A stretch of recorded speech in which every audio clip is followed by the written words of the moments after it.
U.S. Ambassador to the United Nations, Nikki Haley, slamming UNRWA. That's the agency dedicated at the UN for dealing with Palestinian refugees and their descendants, saying that the UN is taking advantage of the American taxpayer by providing inaccurate numbers on the number of refugees so that too many people get assistance. Foreign Policy magazine reports the U.S. will soon cut all funding, every penny of aid to UNRWA. We're talking $350 million a year. Haley's comments yesterday seemed to back up that reporting. Earlier this month, also, the U.S. announced cuts of $200 million in aid to the Palestinian Authority government.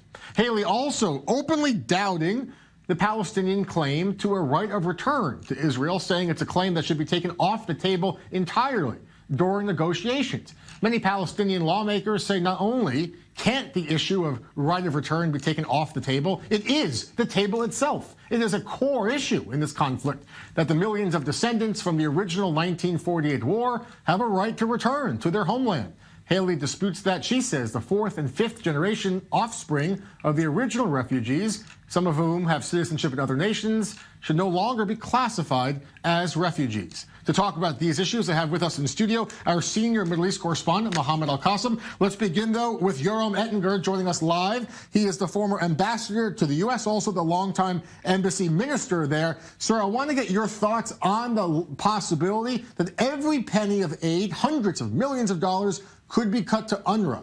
Could there be unintended consequences of such a big decision? Well, as far as U.S. policy towards UNRWA, it reflects the realization that the Palestinian issue has been severely misrepresented, dramatically inflated, and in fact, the money poured until now towards UNRWA, towards the Palestinian issue, has been misused severely. When one talks about the numbers today, we're talking about close to no 1948, 1949 refugees. They claim 5 million. The number is either zero or close to zero, and it's a simple calculus. There were 800,000 Arabs in the contested area when the war broke up in 1948. 170 were there when the war was over. However, of the 630,000, 100,000 left when the war started. Those were the middle class and the upper middle class, mostly to Lebanon. Following the war, Israel admitted 100,000 plus, part of family reunification project of Israel.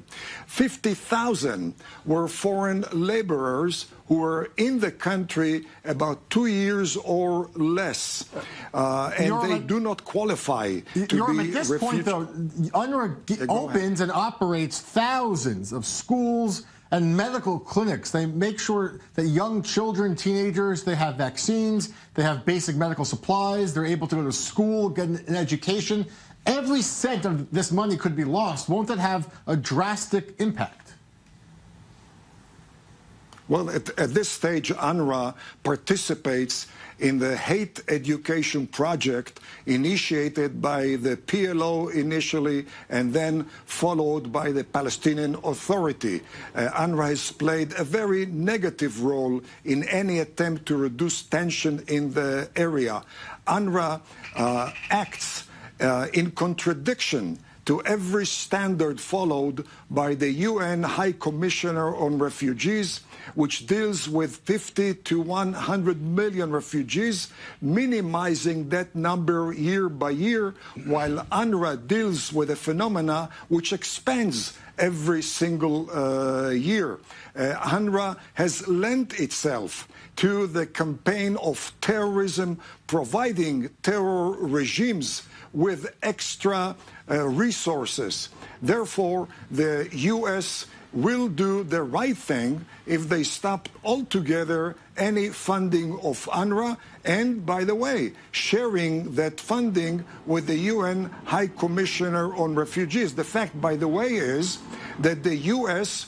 provides much more funding to UNRWA than all Arab oil producers combined. And the reason is that Saudi Arabia and the Emirates know the phenomena. Yoram, I want to turn to Mohammad Al-Kassim, tracking the reaction, of course, across the West Bank, across the Arab world. This is a tremendous and consequential decision the U.S. could make. The impact, the allegations that are coming out about UNRWA, the response.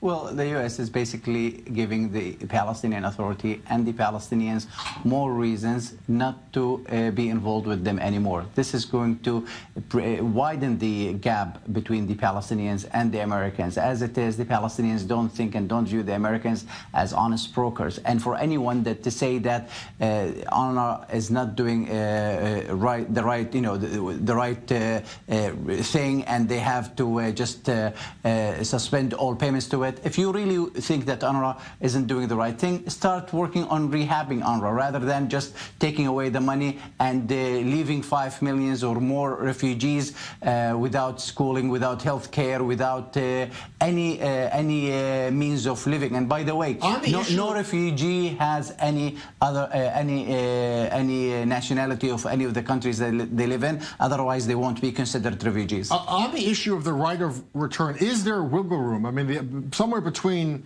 200,000 to 500,000 to 5 million. I mean, is there some kind of consensus building that can happen to deal with this issue? This is part of negotiations, and for the U.S.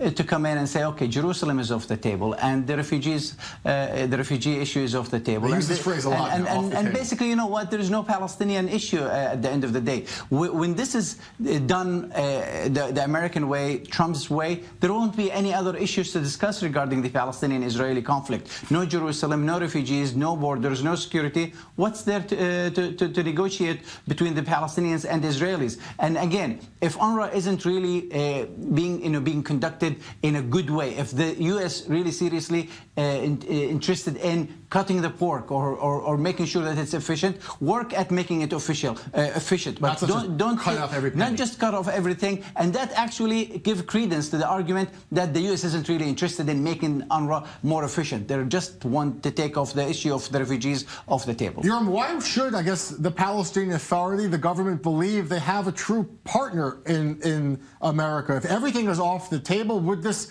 actually hurt the PA? Would it embolden Hamas? Because why should the PA want to come back to the table?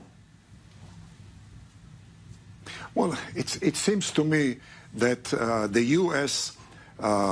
Policy on UNRWA and on the Palestinian Authority is only the first step in the right direction, because what we have seen from the Arab world at large is vindication of the contention, of the determination that, with all due respect to the Palestinian issue, it has not been a positive element in Middle Eastern politics.